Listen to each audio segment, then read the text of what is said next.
मंगल कलश यात्रा के साथ हुआ श्रीमद् भागवत कथा का भव्य शुभारंभ। दिव्य ज्योति जागृति संस्थान द्वारा अजमेर के कर्णिका सदन मोती विहार कॉलोनी लक्ष्मी पैलेस के पास पुष्कर रोड पर 21 जनवरी से 7 दिवसीय श्रीमद् भागवत कथा ज्ञान यज्ञ का हो रहा है शुभारंभ। शनिवार 20 जनवरी को हनुमान वाटिका क्वीन मेरी स्कूल के पास से भव्य कलश यात्रा द्वारा मंगल कलश यात्रा का शुभारंभ भारतीय परंपरा पूजा विधि विधान के द्वारा आनंद प्रकाश अरोड़ा, उनकी धर्मपत्नी शकुंतला अरोड़ा, भाजपा उपाध्यक्ष संजय अरोड़ा, उनकी धर्मपत्नी रीना अरोड़ा सिर पर श्रीमद् भागवत को धारण करते हुए और अजय शर्मा, रिटायर्ड जज, doctor Ramniwas Sharma, retired deputy commander, Ashok टांग मीडिया प्रभारी ने झंडा फहराकर इस कलश यात्रा का शुभारंभ किया। इस मंगल कलश यात्रा में असंख्य श्रद्धालुओं ने भाग लिया। संस्थान के युवा स्वयं सेवकों ने अविरल जय श्री कृष्ण के उद्घोष से यात्रा को दिव्य तरंगों से भर दिया। यात्रा का मुख्य आकर्षण भगवान श्री कृष्ण की मनमोहक झांकी, दिव्य गुरु श्री आशुतोष जी महाराज की सुंदर बग्गी और शीश पर मंगल कलश को धारण किए 1100 सौभाग्यवती महिलाएं रही। यात्रा में उपस्थित सभी भक्तों ने ओम नमो भगवते वासुदेवाय नमः का उच्चारण करते हुए जन जन तक कथा का संदेश पहुंचाया। संस्थान की जयपुर अजमेर शाखा की संयोजिका साध्वी लोकेशा भारती ने बताया कि जब महान विचारों को धारण करके एक विशाल समूह समाज की गलियों से गुजरता है तब उसकी तरंगें अवश्य जनमानस के मन को प्रभावित करती हैं और वातावरण से नकारात्मक को खत्म करती हैं। भारत की पहचान यहाँ की अध्यात्म पूरक संस्कृति है जिसे मनुष्य आज भुला बैठा है और यह विलक्षण कलश यात्रा प्रत्येक मनुष्य को अपनी संस्कृति का बोध करा रही है। दिव्य गुरु श्री आशुतोष जी महाराज की शिष्या साध्वी लोकेशा भारती ने बताया कि दिव्य ज्योति जागृति संस्थान द्वारा होने जा रही कथा में केवल प्रभु की कहानियों को ही नहीं सुना जाएगा अपितु उस आत्मज्ञान को भी प्रदान किया जाएगा जिसके द्वारा मनुष्य ईश्वर के शाश्वत रूप का दर्शन कर अपने जीवन के परम लक्ष्य को प्राप्ति करता है। अतः यह मंगल कलश यात्रा उसी महान कथा में सम्मिलित होने के लिए सबका आह्वान कर रही है।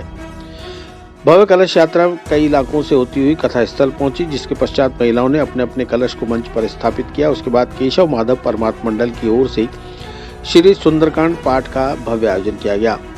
मोहनलाल खंडेलवाल, शंकर सिंह एवं उनके साथियों ने संगीत में सुंदरकांड पाठ का वाचन किया और सभी ने उसका आनंद लिया। लोगों ने अंत में संगत के साथ भंडारे का भी आनंद लिया।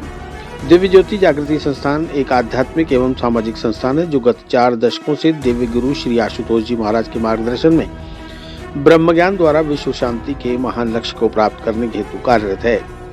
संस्थान के कई सामाजिक प्रकल्प हैं, जिसमें एक प्रकल्प के अंतर्गत भारत की जेलों में कैदियों को सुधारने का कार्य किया जा रहा है, दूसरे प्रकल्प द्वारा नेत्रहीनों को रोजगार प्रदान किया जा रहा है तथा अन्य प्रकल्पों के माध्यम से नारी सशक्तिकरण, गौ संरक्षण, वातावरण संरक्षण, नशा उन्मूलन, अभावग्रस्त बच्चों को पूर्ण शिक्षा प्रदान कराने जैसे कार्य विशाल स्तर पर किए जा रहे हैं।